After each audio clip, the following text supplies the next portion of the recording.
Hi, my name is James McAdam, and I'm the Superintendent for Public Information and Conservation for Tucson Water. And I'm going to tell you a little bit about the City of Tucson's Green Stormwater Infrastructure Fund. This was something that was created by the Mayor and Council in February of this year. It's being run by Tucson Water, but it's going to involve departments across the city, especially parks and transportation.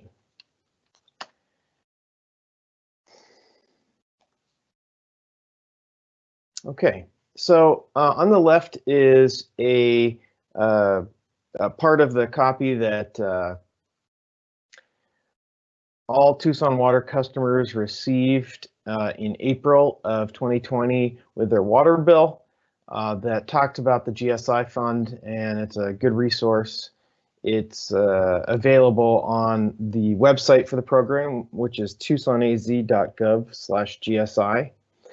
But just as introduction, I want to define what is green stormwater infrastructure.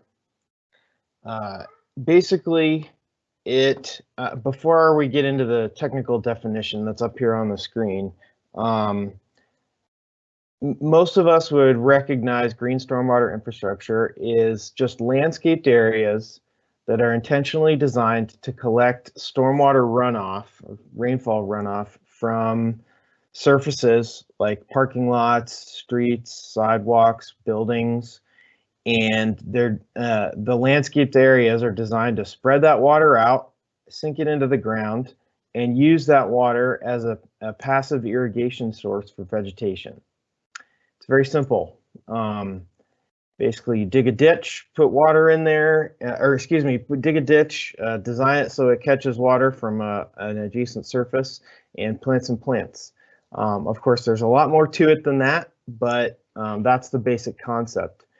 And the more technical definition talks about using natural processes like soils and vegetation and rainfall to capture and clean and infiltrate stormwater, using the vegetation that grows to shade and cool surfaces, buildings, neighborhoods. You can use it to reduce flooding, create wildlife habitat, and provide other environmental services. This is also from that same newsletter that our Tucson Water customers received this April. And this diagram just highlights the benefits of green stormwater infrastructure, which speak to why the city of Tucson is pursuing it.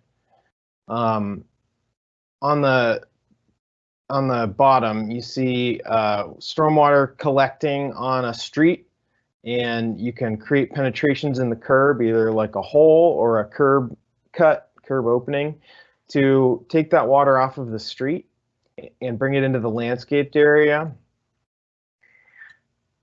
One of the first benefits of green stormwater infrastructure in this type of case is it takes the water off of the street, off of the asphalt. Water is not good for asphalt. You don't want it standing there. And unfortunately, most of the city's streets are designed to hold stormwater. They were designed as basically our storm drains many, many years ago. And this fee isn't going to solve that problem, but in many cases, it will help to begin taking the stormwater off of the streets and help to extend the life of pavement. So, once that water comes off into the landscaped area, it sinks into the ground. You can use it to grow vegetation. There's lots of good research that show that trees and plants that are grown in areas that retain stormwater in this way, they grow bigger, they grow faster, they grow healthier. The microbes in the soil are more diverse and more healthy. And so, most of the benefits of green stormwater infrastructure are associated with the vegetation that you grow with it. And the benefits of trees are very well documented in terms of improving air quality, reducing actually stormwater runoff. A surprising amount of stormwater is captured and retained by leaves of trees themselves, even our desert trees. A huge benefit of trees, of course, that's very important to us here in Tucson is increasing shade and reducing temperatures. The more you shade sidewalks and bikeways and parks, the more people get out and are active. When stormwater is traveling on the street, it picks up a lot of pollutants like everything from automobile oil to dog poop to brake dust powder, and green stormwater infrastructure in a lot of other parts of the country is used very effectively to improve stormwater quality before it sinks back into aquifers or before it travels into washes. And the same is true here. We use the soil and the vegetation as a way to filter out pollution. This slide shows a summary of kind of the basics of the Green Stormwater Infrastructure Fee, the fund, and the program. So what is the fee? It is 13 cents. It is based on water use, and it is 13 cents per CCF, which is 100 cubic feet. It's how we measure water, or 748 gallons. The average residential customer in Tucson Water uses 8 CCF a month. And so for that average customer, the cost is $1 for a month. It applies to all utility customers inside the city of Tucson limits. It does not apply to people out in unincorporated Pima County or in other jurisdictions. It also does not apply to anyone who is qualified and enrolled in our low-income assistance program. At this time, we have about 5,000 customers representing probably about 15,000 people enrolled in that program, and they will not be paying this fee. Why are we doing it? Two primary reasons. One, take advantage of one of our largest sources of largest unused or underutilized sources of water, which is rain and stormwater. And everybody feels it, or a lot of people feel it. Whenever it rains, you see water running down the street and people think, we should do something with that, right? Well, this takes advantage of that. The second is growing trees and vegetation. There is a strong desire on behalf of the community, on behalf of mayor and council, to increase the city's tree canopy. This presents a way, so we want to do that primarily to reduce the urban heat island effect. The cooler we can keep our city, the healthier it will be. And this, green stormwater infrastructure is a sustainable way to plant a ton of trees without having to use all drinking water to irrigate it. In many cases, GSI can be does not have to have supplemental irrigation over time because of that extra water that you get from the runoff from the street or the sidewalk. Green stormwater infrastructure can be used to reduce flooding. These are relatively small features. These are not big features like the Pima County Flood Control District installs, big, massive wash projects. However, it can reduce localized flooding. It can address nuisance flooding, and that helps to improve safety in neighborhoods in terms of access for emergency responders. And overall, the more that we can sustainably increase our tree canopy, our vegetation throughout the community, there's tons of great research out there that shows how people's lives increase. There's more retail sales, there's better mental health, there's better physical health, and there's more happiness. So it's a little bit different than some of the other services that the city provides in that it's not as simple as just laying asphalt down and so cars can drive on it. It's more complex, but there's very good reasons, and it's a very cost-effective method that our community can use to adapt to climate change. Okay, where is it going to occur? This fee is going to build and maintain GSI features on public property, streets, parks, public facilities. Doesn't necessarily have to be a city facility, but it does have to be a public facility. So we could see some partnerships with the county or other public entities inside the city.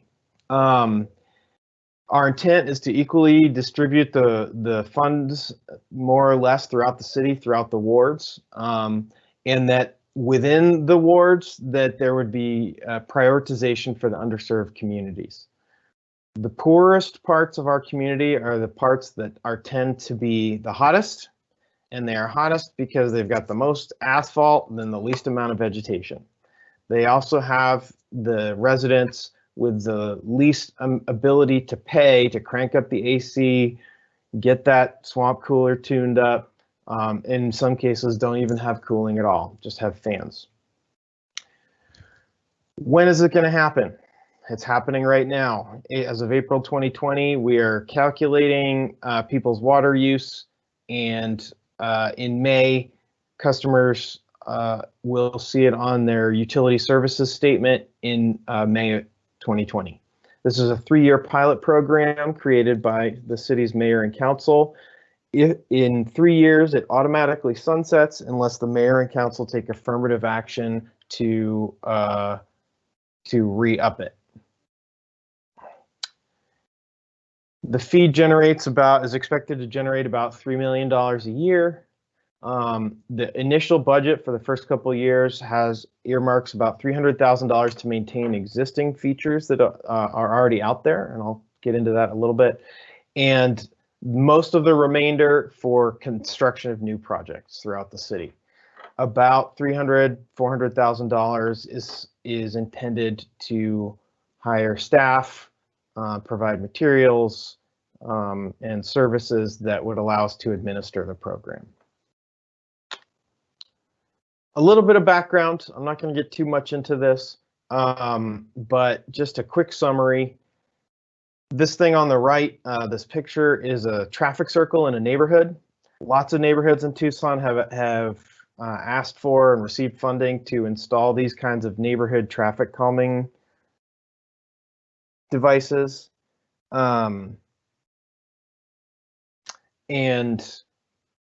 Excuse me, I got sidetracked for a second. Okay, so these neighborhoods are installing traffic calming devices to try to slow people down, cut through traffic, that kind of thing. In the 2000s, neighborhoods, people start learning about GSI, or as many people know it, rainwater harvesting.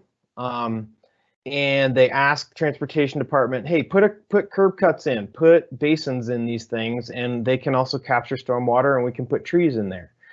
Well, the city began doing that, began adopting its own standards for doing that. And so as a result, there are hundreds of these around the city.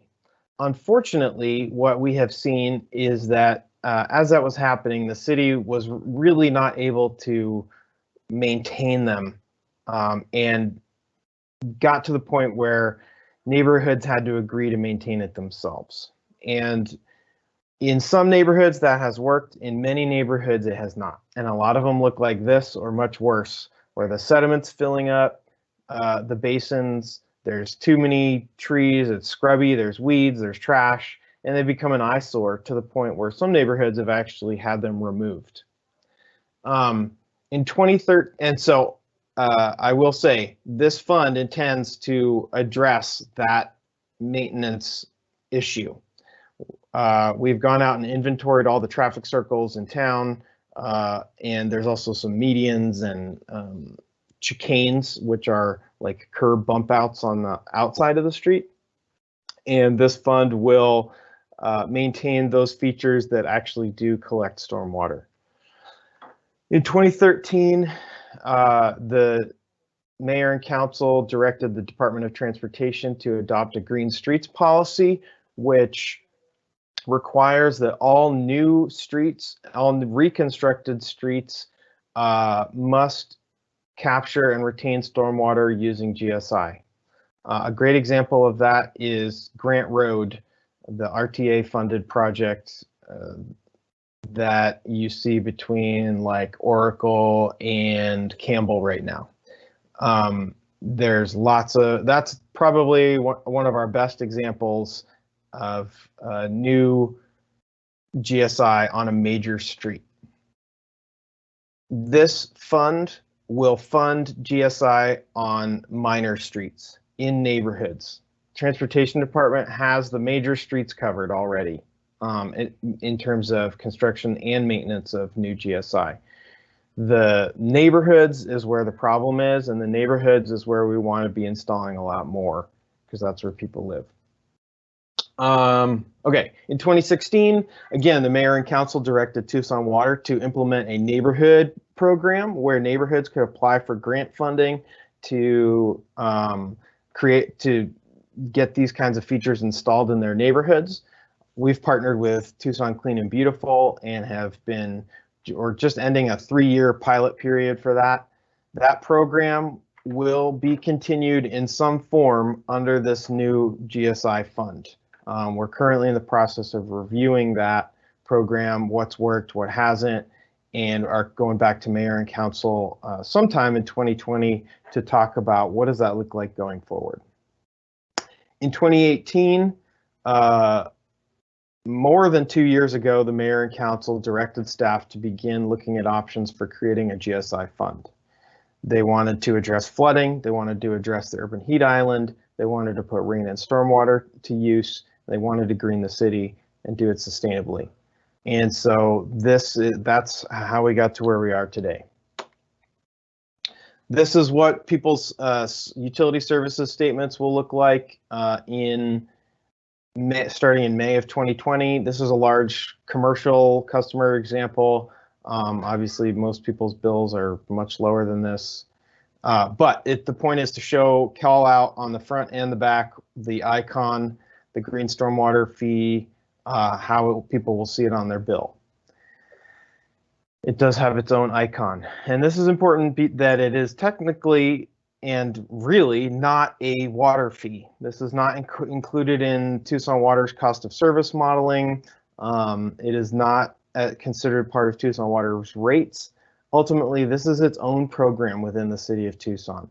The funds are completely separate. They will not be intermingled and can only be used for these programs. Within the organization of the city, for the time being, Tucson Water will be administering this program. Okay, people are billed on their metered usage of water if they're a water customer. If they're a sewer only customer, like if they don't have Tucson Water, but they are a sewer customer, they will be billed on the winter quarter average as determined by Pima County. There's only several dozen people in this situation where they're only an environmental services customer, they will be billed based on their customer class, so residential, commercial. I mentioned that we inventoried the traffic circles and chicanes and medians out in the neighborhoods. The Tucson Waters on Harrows conducted this inventory, and we have a really excellent inventory now of what's out there. The next step is we have to determine which ones of these are GSI and which ones are just, an asphalt or a concrete circle. And we have photos of all of them, so next step is a desktop analysis to determine which of these are going to be maintained using those funds. Our estimate, there's about 400 of them out there total. Our estimate is probably 200 to 300 of them will be maintained using these funds. Project examples, new projects that we will build will take many forms, but here's some examples. Top left is Scott Avenue, south of Broadway, right in the middle of downtown near the Children's Museum, Armory Park. This is a curb cut, bringing water into the right-of-way between the sidewalk and the curb. A beautiful street. I would say the asphalt's doing really well on that street, and it would be interesting to see how the life of it is performing to others. But anyway, it's a great example. It's a mature landscape. It looks great in a very urban environment. On the top right, this is from Elcon Mall.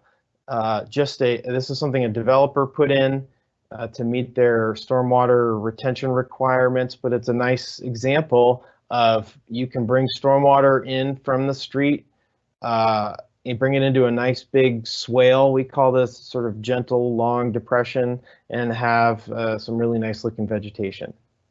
That's a great way to deal with a large amount of stormwater and use it to feed a lot of green, healthy habitat there. Bottom right, this is something installed by University of Arizona near Banner, UMC. This is in a neighborhood. They had this sort of remnant parcel that wasn't being used for anything else. I think it was too small and not zoned right to do whatever else they might want to do with it. And so they turned it into a little neighborhood greenway. And you can see how much water you can retain bringing it in off of the street, or oftentimes just collecting water from adjacent sidewalks. Bottom left, this is in the Broadway Broadmoor neighborhood. This is a residential intersection that has kind of a weird geometry that left this remnant triangle that for many years was just a big chunk of useless asphalt. Working with the neighborhood, the transportation department cut out that asphalt, put in the dirt, created basins and curb cuts, put in some nice trees, and the neighborhood took over the maintenance of it and put in these things like the little library and the benches and such. One more page of project examples. Top is an example of retrofitting an existing parking lot. This is actually in Las Cruces, New Mexico. And in this case, it was a parking lot that was discharging stormwater out into the street, creating a nuisance. And they took a chunk of the existing lawn area and from an adjacent park that is served by the parking lot, and brought stormwater into swales, basins on the park area. And you can see some of the trees. This is right after it was installed. Some of the trees there were suffering. I have been told that the tree health is much better. The nuisance flooding that was going on in the street next to that is much improved. And so this is a very inexpensive way to deal with a big chunk of stormwater, potentially when something has not been designed great in the past. Bottom left is a parking lot that has a nice example of a swale that they have installed in between the cars. If this is designed right, the parking lot slopes towards that earthen area, and so the water pours into there, feeds those trees, and creates those nice trees that most people like to park under. Bottom right, this is an example of one of those hundreds of features that have been installed over the past 2 decades. Northwest neighborhood, 5th Avenue, south of Grant. A really wide street with speeding issues, with cut through traffic, with flooding problems. Northwest neighborhood put forth a really cool design, and transportation built it to create, these are chicanes, which actually cut out into the street, create these kind of bump outs, which slow traffic very effectively by narrowing the street. And they've got flush curbs, depressed, landscaped, and these are not irrigated. They were irrigated during the establishment period for the first couple of years. And my sense is that they need a lot of maintenance in terms of cleaning up weeds and such, but that the plant growth has been very vigorous. So you could see how something like this could be a real improvement for a neighborhood. This is the last slide. How do we prioritize where new features will be built? Well, one of the primary things that we're going to be doing is looking for the most cost-effective investments. And the most cost-effective investments are those projects that are already planned.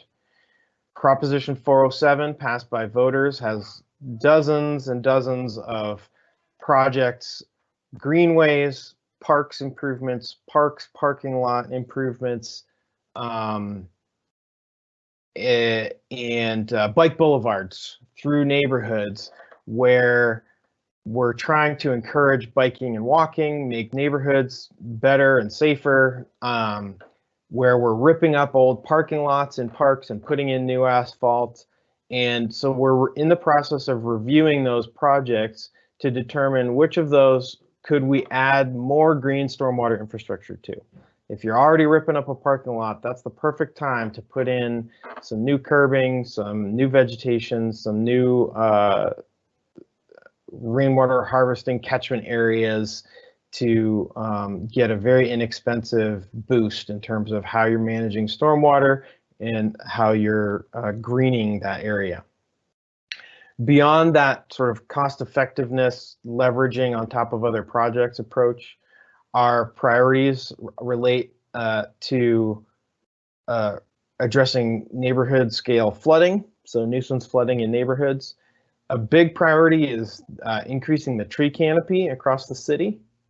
And how we prioritize where we want to increase tree canopy is fairly easy to determine because we have really good data on where tree canopy is the least, and it generally coincides with where is the people who are most vulnerable to heat stress. And this is a map produced by the state of Arizona that shows they've created a heat stress index that's based on the percentage of people of residents under 5, over 65, and low income.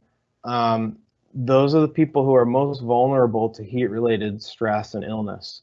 And so those are priority investment areas, and we've got them throughout the city of Tucson. So with that, I'll bring it to a close. The website, tucsonaz.gov/GSI, has these slides as well as a lot of detailed information, the direction from the mayor and council, and a contact form to get in touch with staff if you have questions about it. You can also contact me. Again, I'm James McAdam with Tucson Water Public Information and Conservation. Thanks very much.